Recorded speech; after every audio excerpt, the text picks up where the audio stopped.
আচ্ছা, এটা হচ্ছে একটা চেন, ওইটা আমার কাছেই থাক। এই চেনটা পরে কি শুয়ে থাকতে পারেন? এটা খুবই কমফোর্টেবল। এই ঘড়িটা এটাও আমার গিফটের একটা ঘড়ি, গিফট পেয়েছি। আর তার মানে কি আপনার শরীরের সবকিছু গিফট? না না না, এমনকি আমরা দেখি হাতেও একটা চেন আছে, কিছু গিফট করা হয়েছে, গিফট পাওয়া। আর এটা হচ্ছে আপনারা জানেন গুচি একটা ব্র্যান্ড। আমি কিছুদিন আগে ব্যাংকক গিয়েছিলাম, সো এখান থেকে এটা পারচেস করেছি।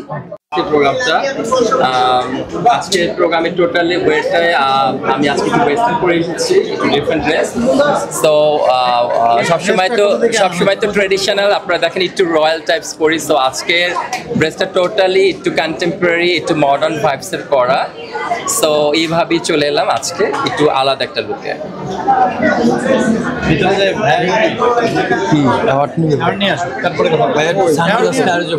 অসুবিধা নেই, এখন যা করে পরে ফেলেন, সময় না। আমার আরেকটা প্রোগ্রামে আমার যেতে হবে।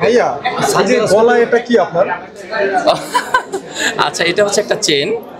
আমি আগে থাকতে বলি, অনেকে আবার ভাববেন যে এটা মানে খুবই ভারী, আসলে এটা কিন্তু খুব পাতলা একটা চেন।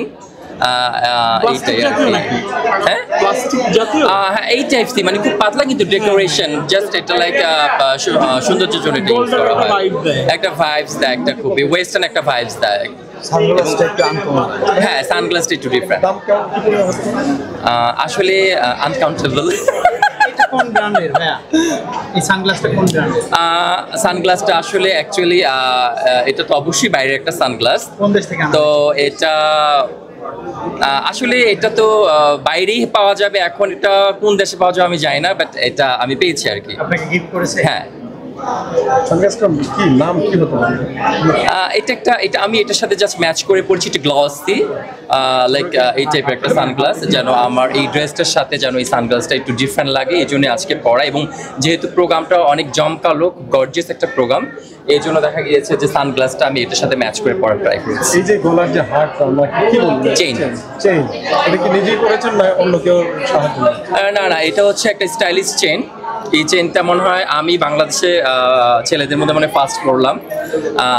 অনেক মোটা টাইপস মনে হয়, কিন্তু এটা খুবই বলে দিই খুবই হালকা পাতলা, খুবই কমফোর্টেবল এবং ক্যারি করার মতো। জাস্ট লাইক যেহেতু এটা আমি হাফ স্লিপ করেছি, ড্রপ শোল্ডারটা, মানে যেটা করা ড্রপ শোল্ডার না হাফ স্লিপ টাইপ করেছি, এটার সাথে জাস্ট ম্যাচ করে এটা আমার আজকে পরা হয়েছে। এবং হোয়াইট অ্যান্ড গোল্ডেন একটা কম্বিনেশন, যেন লুকটা অনেক সুদিং লাগে। এটা প্রাইস কত হতে পারে? আসলে এই প্রাইজিং এর ব্যাপারগুলো কোন দিকে আমরা রাখতে যাবো? আচ্ছা, আসলে এই প্রাইজিং এর আরেকজনের পিছনে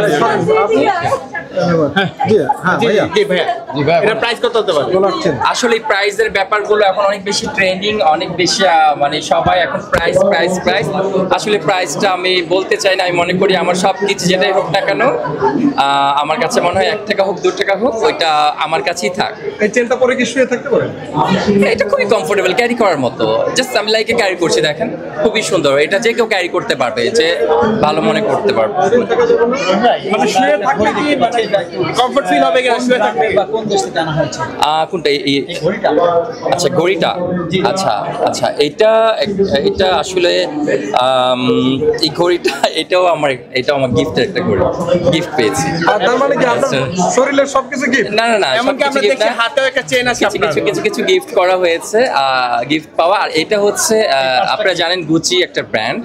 আমি কিছুদিন আগে ব্যাংকক গিয়েছিলাম, সো এখান থেকে এটা পারচেস করেছি ব্যাংকক থেকে। আর এটা অ্যাকচুয়ালি ইউনিসেক্স, ছেলে মেয়ে দুজনে ইউজ করতে পারবে। এটা গুচি, এটা বাংলাদেশে এখন তো এগুলো এই টাইপস মনে হয় আসছে, কিন্তু এইটা আসে নাই, এটা ওইখানেই পাওয়া যায়। আর মানে এগুলো যেগুলো দেখতে পাচ্ছেন ইউনিসেক্স, ইয়েস, দুজনে ইউজ করতে পারবে। প্রাইসটা কি বলাই যাবে না? জি, এটা আসলে আমি এগুলো বলতে চাই না, খুব সস্তা প্রাইসই হবে, কিন্তু আপনারা এটা গেস করেন, এটা কিন্তু গুচি। তো গুচির প্রাইস তো জানেন কেমন হতে পারে, তো এটাই হবে আর কি। আচ্ছা রুমি ভাই, আজকে আপনার যে আউটলুক আমরা দেখছি, টোটাল কস্ট কত হতে পারে? আসলে একটু ব্যতিক্রম।